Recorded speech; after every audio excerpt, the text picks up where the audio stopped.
Nakataas na ngayon ang signal number 4 dyan po yan sa Batanes kung saan mararamdaman po yung pinakamatinding hangin na dala po ng bagyo na ayon po sa Pag-asa, abot po yan sa 118 hanggang sa 184 kilometers per hour. Habang ang mga ulat ng bagyo at malakas na ulan ay patuloy na dumadapos sa ating mga tahanan, may isang tanong na nagsisilbing hudyat ng pag-alala sa ating mga isipan. Bakit parang walang katapusan ang mga bagyong sumasalanta sa Pilipinas? Ang mga bagyo na minsan ay tinutukoy ng mga super typhoons ay hindi lamang nagpapakita ng lakas ng kalikasan, kundi ng mga palatandaan na tila nagsasabi ng isang mas malaking pangyayari. Kung ang mga ito ay paghahanda lamang para sa isang mas malupit na kalamidad, paano tayo maghahanda para sa darating na araw? Ang mga ulat ng bagyo ay nagsisimula pa lamang. Ngunit may mga tanong na nanatili sa ating mga kaisipan. Kasunod ng bawat unos, may mga nakatagong simbolo, mga babala na tila mula sa Biblia tungkol sa huling araw. Ipinapakita ng mga malalakas na bagyo ang bigat ng ating mundong kinakaharap. Ngunit, ang tanong, anong mas malupit na bagyo ang darating sa ating lahat? At mas makikita pa ba natin ang mga senyales ng katapusan bago ang tunay na kalamidad? Isipin mo, ang mga nagdaang mga bagyo sa nakalipas na mga araw, halos hindi na nakakabangon ang mga naapektuhan gaya ng Cagayan. Maraming bahay ang nasira, mga punong nabuwal at mga ari-arian na nasira. Ngunit, heto na naman, may mga bagyo na namang papasok sa Pilipinas. Sa bawat bagyong dumarating, tayo ay unti-unting napapagod, nawawalan ng lakas, at nagsisimulang mawalan ng pag-asa. Ngunit, paano kung ang barkong ito ay hindi isang ordinaryong unos? Paano kung ito ay simbolo ng isang mas malalim na mensahe mula sa kalikasan, isang hudyat ng mas malupit na huling bagyo ng mundo? Sa bawat taon, nakakaranas ang Pilipinas ng isang serye ng mga malakas na bagyo.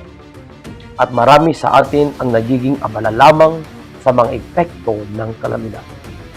Ngunit may isang bagay na hindi natin madalas na tinitingnan. Ang mga bagyong ito ay tila lumalakas, nagiging mas matindi at mas mapanira. Ano ang ibig sabihin nito? Ang mga bagyo ba ay nagpapakita lamang ng mga normal na pagbabago ng ating klima? O may mga senyales ng mas malaking pangyayari tulad ng mga propesiya ng Biblia tungkol sa katapusan ng panahon? Ang ating bansa ay tila isang barko na tinatamaan ng matinding alon. Ang bawat bagyo na dumadaan ay nagiging paalala na ang kalikasan ay hindi natin kayang kontrolin.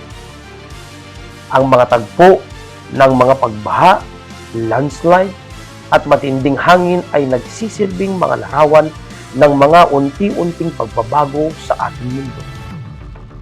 Sa mga kaganapang ito, parang may isang lihim na tinatahak ang ating mga buhay. Isang lihim na hinuhulaan na ang mga huling araw ay malapit na. Sa bawat bagyong dumaan, may pagkakataon na tayo nagiging abala sa mga praktikal na aspeto ng ating kaligtasan. Ang pag-evacuate, ang paghahanda ng mga relief goods, ang pagtatayo ng mga matibay na tahanan. Ngunit sa gitna ng mga ito, nakakalimutan na natin ang mga mas malalim na katanungan. Ano ang ibig sabihin ng mga kalamidad na ito para sa ating spiritual na buhay? May kaugnayan ba ito sa mga hula sa Biblia tungkol sa mga huling araw? Ang kalikasan ba ay nagpapakita ng ating kawalan ng kapangyarihan sa harap ng Diyos? Sinasabi ng Mateo 24:7, sapagkat magpapakita ang mga salot, taggutom at lindol sa iba't ibang dako. Tila ba ang mga bagyong dumaan sa Pilipinas ay isang paalala ng mga salot at kalamidad na itinagubilin sa atin ng mga banal na kasulatan. Tinuturo sa atin ng Diyos na ang mundo ay dumaraan sa mga pagsubok. Ang bawat unos ay may layuning magbukas ng ating mga mata sa mas mataas na layunin ng buhay. Ang mga kalamidad ay hindi lamang mga pagsubok ng ating lakas at tibay. Ito rin ay pagkakataon para mag-isip at magbalik loob sa Diyos. Sa bawat pagdaan ng bagyo, ang tanong ay hindi lamang kung tayo ay ligtas mula sa pisikal na pinsala, kundi kung tayo ba ay handa sa mas malalim na pagsubok na darating, ang huling bagyo ng ating pananampalataya. Sa kabila ng lahat ng unos at paghihirap, iniimbitahan tayo ng Diyos na maging matatag at magtiwala sa Kanyang plano. Ang bawat bagyo ay isang paalala na hindi natin kayang kontrolin ang lahat. Ngunit may isang Diyos na may hawak sa ating mga buhay. Sa kabila ng dilim at bagyo, may liwanag na nagmumula sa Kanya. Pagnalayan natin ang mga salita mula sa Filipos 4:6-7.